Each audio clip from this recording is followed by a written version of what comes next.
এখন আপনি দেখবেন কিছুমান মহাপুরুষ আছে, দেখবেন যেই দিন নিজের বয়েক মারবো ওদিন সারা গ্রামের মানুষও গম পাবো যে আজকে খালেকের বয়েক মারছে। বুঝেন নাই? বুঝেন নাই? সারা গ্রামের মানুষ ওদিন গম পাবো যে আজকে খালেকের বয়েক মারছে। ও কয় আমি পুরুষ, এ কয় যে আমি পুরুষ। আরে যে আল্লাহ তোমার পয়দা করেছে, যেই নবীর উম্মত, জিজ্ঞাসা করো আল্লাহকে, নবীকে। আল্লাহ কয় পুরুষ না, নবী কয় পুরুষ না। আল্লাহ কয় যে স্বামী নিজের বিবিকে বেইজ্জত করে দৌড়ায় দৌড়ায় মারে, ওই তো পুরুষ না, ওই হলো এটা কি কন্ত কথা কই না, হিজড়া। ওই কি কথা এনে কইব না, ওই কি হিজড়া, হিজড়া, দায়ুস, দায়ুস। আপনি জানেন না, আপনি যদি মারা যান, আপনার বিবি যদি ঘরে বসে আল্লাহর কাছে আসল তুইলা কয়, আল্লাহ আমার স্বামী ভালো ছিল, আল্লাহ তুমি জান্নাতে দাও, বিবি দোয়া করার আগে স্বামীর কবরের জান্নাত হয়ে যায়। এর নাম বিবি। বিবি আপনার জীবন, বিবি আপনার জান। আল্লাহর নবী বলেছেন নিসাউ ফাকিহাতুল জান্নাহ, মহিলা হয়েছে জান্নাতের ফল। মহিলা কিসের ফল?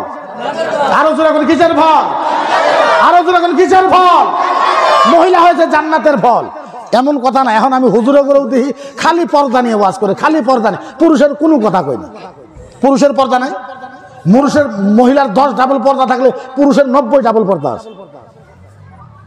আপনার মাসলা বুঝেনি নাই, আপনি এমনি বয়ান করেন, আপনি মাসলা বুঝেন না, আপনি ভালো মতন বুঝেন। এর মাসলা যদি মাসলার মতন আপনি না বুঝেন, তাহলে আপনার জন্য ওয়াজ করাও হারাম। ওই একটা মাসলা, একটা মাসলার প্রকার থাকে না। একটা কুত্তা বুঝেননি? একটা কুত্তার ছাগলে জিনা করছে। কি করছে? কথাই কই না। জিনা বুঝেননি? আঙ্গুর মেয়ে মানুষ তো বুঝবো, এটা খুব ইম্পর্টেন্ট বস্তু। আমরা যদি না বুঝি জিনা বুঝবো কারা? একটা কুত্তার ছাগলে জিনা করছে। জিনা করার পর ছাগলের পেটে একটা বাচ্চা হয়েছে, মাথাখানি কুত্তার মতন, তলের খানি ছাগলের মতন। আচ্ছা কোন জিনিসটা খাওয়া চলবো? হুজুরা খাওয়া চলবো? চলবো হুজুর? হুজুরা কিছু কন্যা দিলে ফাঁস পাই। হ্যাঁ, ওনারা কি কই? কুত্তার ছাগলে জিনা করছে, ছাগলের পেটে বাচ্চা হয়েছে, মাথাখানি কুত্তার মতন, তলের খানি ছাগলের মতন। মুফতির কাছে গেছে, হুজুর আমার একটা ফতোয়া দেন। ফতোয়া বলে কি ফতোয়া? হুজুর গো আমার ছাগল, কুত্তার ছাগল জিনা করেছে, ছাগলের পেটে বাচ্চা হয়েছে, মাথাখানি কুত্তার মতন, তলের খানি ছাগলের মতন, হুজুর ফতোয়া দেন। মুফতি কয় নাউজুবিল্লাহ, দা নাউজুবিল্লাহ মিন যালিক, না লেখা হারাম। ছাগলওয়ালা একটু দেওয়া নেই। ছাগলওয়ালা গুলো হুজুর হারাম হবো কে? বলে আরে মাথা কুত্তার মতন, ছাগলওয়ালা হুজুর ছাগল আমার, ছাগল আমি হালাল টাকাতে ছাগল কিনছি, অন্যায় করলো কুত্তা, আমার বস্তু হালাল হইব কেমনে, হারাম হইব কেমনে? হুজুর আপনার ফতোয়া মানলাম না। মুফতি কইতে যাও তুমি কোন যাবা? মুহাদ্দিসের কাছে গেছে, হুজুর মুহাদ্দিস হুজুর দয়া করে আমারে একটা ফতোয়া দেন। বাবা কি ফতোয়া? হুজুর ছাগল আর কুত্তা খারাপ কাম করছে, ছাগলের পেটে বাচ্চা হয়েছে, মাথা কিনি কুত্তার মতন, তলের কিনি ছাগলের মতন। মুহাদ্দিস কয় বাবা এইটা খাওয়া হারাম, এটা খাওয়া হারাম। ছাগলওয়ালা কয় হুজুর আপনারটাও মানলাম না, আপনি মুহাদ্দিস হইতে পারেন, আপনারটাও মানলাম না। এইবার গেছে মুফাসসিরের কাছে, হুজুর গো সবাই খেতায় দিছে, বড় আশা নিয়ে আইছে। মুফাসসির সাহেব বলছে কি হয়েছে হুজুর? কুত্তার ছাগল জিনা করেছে, বাচ্চা হয়েছে, মাথাখানি কুত্তার মতন, তলের খানি ছাগলের মতন। ছাগল হুজুর আমার পাথারে বান্ধা দিছিলাম, হুজুর ওই বাচ্চা খাওয়া চলবো কি চলবো না? মুফাসসিরও কয় এটা খাওয়া হারাম, এটা খাওয়া হারাম। 350 মুফতি ফতোয়া দিছে খাওয়া আসলেও হারাম। হারাম হবে না? নাই হারাম হবে না? হ্যাঁ হ্যাঁ, তাই না? হ্যাঁ, আপনি পড়ছেন যে ফতোয়া আলমগিরি, 350 মুফতি ফতোয়া দিছে খাওয়া হারাম। ছাগলওয়ালা কয় আমি মানতাম না, তোরা যতই কস ছাগল আমার, তোরা ফতোয়া দিল ছাগল আমার, আমি তো অন্যায় করি নাই, টাকা আমার, আমার হালাল টাকা দেখি। এবার ছাগলওয়ালা ইমাম আজম আবু হানিফা, আল্লাহর ওলি ইমাম আজম আবু হানিফার কাছে গেছে, হুজুর আসসালামু আলাইকুম। হুজুর হুজুর হুজুর দয়া করে আমার একটা ফতোয়া দেন। বলে কি ফতোয়া? হুজুর ছাগলের কুত্তা জিনা করেছে, ছাগলের পেটে বাচ্চা হয়েছে, মাথা কিনি কুত্তার মতন, তলের কিনি ছাগলের মতন। হুজুর আমারে ফতোয়া দেন। কই মক্কা মদিনার আলেম কি ফতোয়া দিছে? হুজুর সবাই ফতোয়া দিছে খাওয়া হারাম। ইমাম আজম আবু হানিফা কয় 350 মুক্তির ব্যক্তি মুক্তির তওবা পড়া লাগবে। কি পড়া লাগবে? ছাগলওয়ালা কয় র এবার জাত কর্ম তো করে। হ্যাঁ, খুশি হয়ে গেছে হুজুর গো। তাইলে বলুন হুজুর কি করা লাগবে? ইমাম আজম আবু হানিফা বলে এই ছাগলওয়ালা একটা কাম করবা। বলে কি কাম? 2টা গাবলা নেও বলে নিলাম, 2 গাবলার ভিতরে পানি দাও বলে দিলাম। যদি পানি নাক লাগায় লাগায় খায় তাইলে খাওয়া জায়েজ। ছাগলে কি খায়? ছাগলে নাক লাগায় খায়। আর যদি জিহ্বা দিয়ে সাইডে সাইডে খায় তাইলে খাওয়া হারাম। কুত্তায় কি করে? ছাগলওয়ালা কয় হুজুর এটা করছি। বলে কি করছো? হুজুর পানি দিয়েছিলাম। বলে হক হুজুর সমস্ত পানি লাক লাগায় লাগায় খাইছে। হুজুর যাবার সময় জিবা দিয়ে একটা চারণ মারছে, তাইলে কি হবো? হুজুর যত পানি আছিল সব নাক লাগায় লাগাই খাইছে, এই মালটা যাবার সময় দুম মেরে যায় একবার জিবা লাগাই খাইছে, তাইলে কি হবো? বলে একটা কাজ করো। বলে কি কাজ? 2টা গাবলা নাও বলে নিলাম, এক গাবলার ভিতরে হাড্ডি দাও, আরেক গাবলার ভিতরে ঘাস দাও বলে দিলাম। বলে যদি হাড্ডি খায় তাইলে খাওয়া হারাম। কুত্তায় কি খায়? আর যদি ঘাস খায় তাইলে খাওয়া। ছাগলে কি খায়? হুজুর বলে আরে করছি। বলে কি হয়েছে? হুজুর যত হাড্ডি ছিল সমস্ত হাড্ডি খাইছে। এইবার বাড়িতে যাবার পর ওর গলার ভিতরে একটা ঘাস বাইজে ছিল, হুজুর ওই ঘাসটা খাইয়া লাইছে। তাহলে কি হইব? হুজুর হাড্ডি যত আছে সব খাইছে, কিন্তু যাবার সময় গলাতে একটা ঘাস বাইজে আছিল, ঘাসটা বাড়তে যায় খাই লাইছে, তাহলে কি হইব? বলে একটা কাম করো। বলে কি কাম?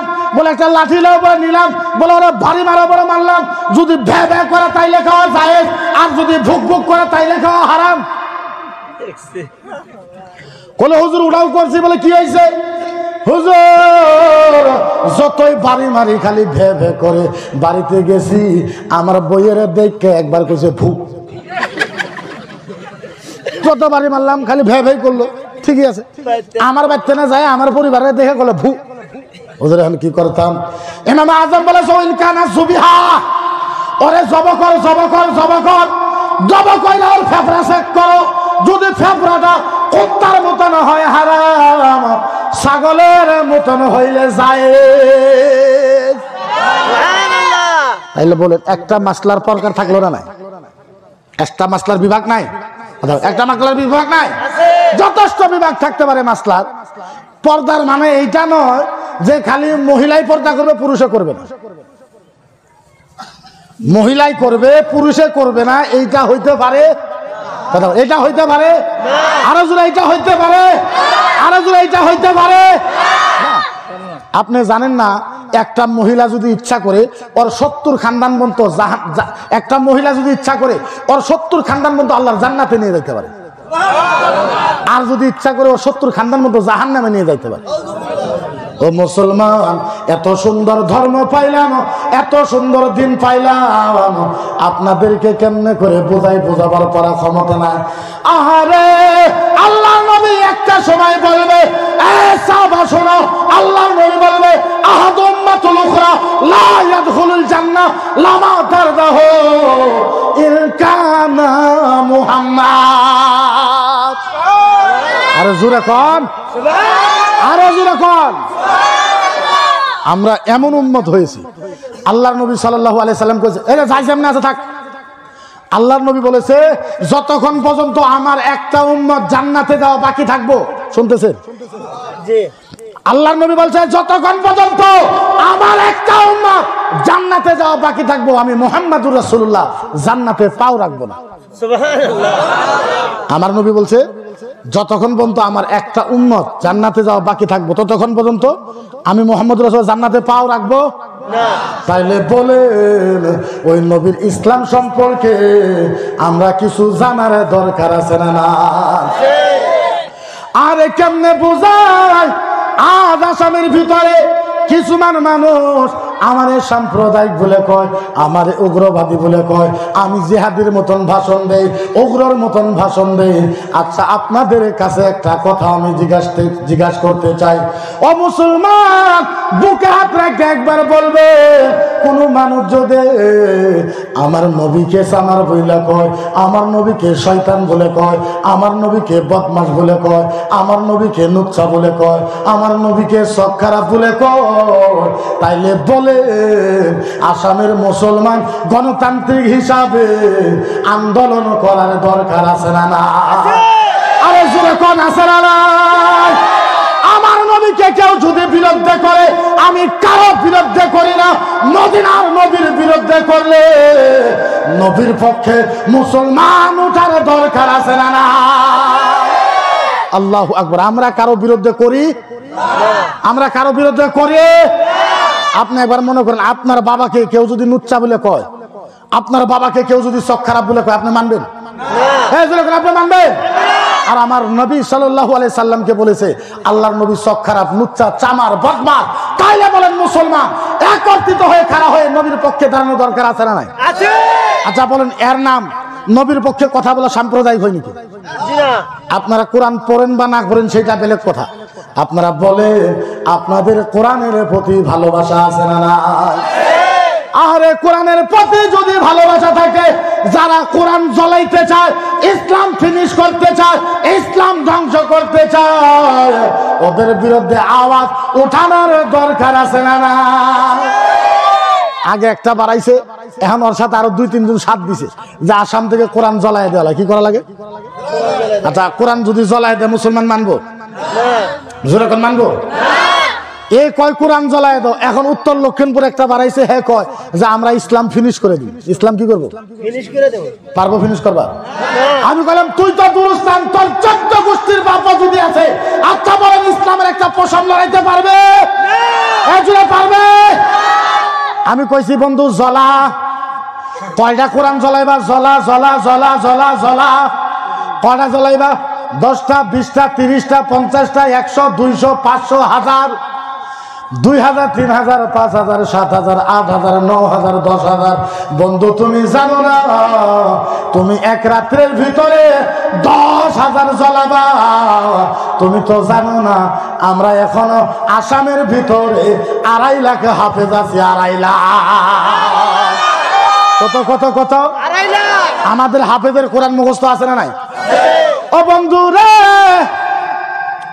এক রাত্রের ভিতরে তুমি 10,000 কোরআন জ্বলাইবা, তারপরের দিন আমরা 2.5 লাখ হাফেজ মিলা 50,000 কোরআন লেখা ফালাইমু। বন্ধু একটা কথা, তুমি তো কোরআন জ্বলাইবা, আমরা তো কোরআন লিখতে পারবো। বন্ধু একটা কথা, কেউ যদি রামায়ণ আর গীতা জ্বলাই দেয়, তখন তুমি কি করবা? কারণ সারা আসামের ভিতরে রামায়ণ গীতার একজনও হাফেজ নাই নাই নাই নাই নাই, একজনও নাই। কিন্তু আমরা কারো কিতাব জ্বলাই দেওয়ার পক্ষে না, কারো পক্ষে আমরা নাই, কারো পক্ষে আমরা জ্বলাই দেওয়ার পক্ষে আমরা নাই। আমি বলি না, কিন্তু না বললেও তো আর উপায় নাই। আপনি চিন্তা করে দেখেন, আপনি এখনো যদি খাড়া না হন, এখন পর্যন্ত যদি আপনি খাড়া না হন, ভবিষ্যতে মুসলমানের জন্য প্রবলেম আছে। এই যে গরু বন্ধ করলো, আমি বলি না গরু সম্পর্কে, বন্ধ করতে ভালো কথা, কিন্তু আজকে গরু বন্ধ করছে, কালকা ছাগল বন্ধ করবো, কি করবেন? বরঞ্চ কোরআন ও হাদিসের ভিতরে আছে, গরু যে খাওয়াই লাগবে, এই কথা কোরআন হাদিসে কথা করে, এই কথা কোরআন হাদিসে নাই। বরঞ্চ আল্লাহর নবী কইছে কম খাও। কি খাও? কি তাইলে? এটা তো আমি পারবো না, আমার তো কইও নাই, আমি তো এই মানুষ নয়।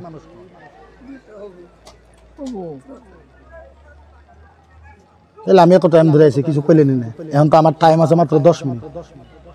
10 মিনিট 7 না না না, বাড়ানোর কথা না। তার মানে প্রবলেমটা শুনে, আমি প্রবলেমটা কই। তার মানে আমার উপরে যেহেতু 35টা কেস চলতেছে, আমি অলরেডি এই বছর 3 বার জেলে গেছি। আর আপনারা জানেন, আমি যেহেতু বিতর্কিত মানুষ, কোন মুহূর্তে আমার অ্যারেস্ট করে তার কোনো ঠিক নাই। জেনুইন পারমিশন দেয় 10টা পর্যন্ত, এমনি যেটা রেগুলার পারমিশন, এটা 10টা পর্যন্ত সবার পারমিশন ওয়াজ করতে পারবেন। মাইকে 10টা পর্যন্ত ওয়াজ করতে পারবেন। আমি একটা সবাই খালি 10:30 পর্যন্ত ওয়াজ করছিলাম মুড়িগাঁও, লগালগ ডিজিপি অফিস থেকে আমার মোবাইলে মেসেজ আছে, ইমেলে, যে আপনি যদি 10টার পিছত 1 মিনিটও ওয়াজ করে আপনার অসমের যিমান পারমিশন আছে সব ক্যান্সেল করে দিন। আর আমার মোবাইলে যে তুলবো, এই মোবাইলটা আমার ডিজিপি অফিসে প্রায় 3 মাস আছিল, তা আল্লাহ জানে এই মোবাইলে কি করছে কি না করছে জানি না। আর এই মোবাইল এখন যতদিন ড্যামেজ না হবে এই মোবাইলই চলার না, উপায়ও নাই। যেহেতু আমি তো বিদেশে যাইতে পারি না, ভারতের বাইরেও যাইতে পারি না, ব্যান আছে, যেহেতু আমার পাসপোর্ট টাসপোর্ট সম্পূর্ণ জমা রাখছে। ওয়াজের কথা কি জানেন, আমরা 2টা বাজা পর্যন্ত ওয়াজ করলো যে কথা, 3টা বাজা তো ওয়াজ করলে কি কথা, কি আছে ওয়াজে করবো, ওয়াজে করো না, বুঝেন না। কিন্তু এটা হলো আমার সবচেয়ে বড় প্রবলেম। কিন্তু আপনারা যেটা দিচ্ছেন এটা আমি করবার পারলে আমার মন শান্তি হইতো, কারণ আমরা মাদ্রাসার লোক, এই জন্য আমরা মাদ্রাসার লোক, কারণ মাদ্রাসাটা জিন্দা রাখা আমরা চাই। এটা আমি অন্তর থেকে খুশি হইতাম যদি পারতাম, কিন্তু আসলে আপনারা কোনো নাই, আর আমি ওর বিষয়ে ওয়াজ করিও নাই, আর এই ব্যাপারে মানুষও আমি নয়। আমারও যদি কোনো হতো সারা রাত কোরআন হাদিসের ওয়াজ শোনান, আপনি পারবো, তাহলে পারবো। এই যে দেখেন এখন গরু বন্ধ করলো, আমি বলি নাই যে বন্ধ করো না, করো, বরঞ্চ কোরআন হাদিসে নাই যে গরু খাওয়াই লাগবে, গরু খাওয়াই লাগবে এই কথা কোরআন হাদিসে, এই কথা কোরআন হাদিসে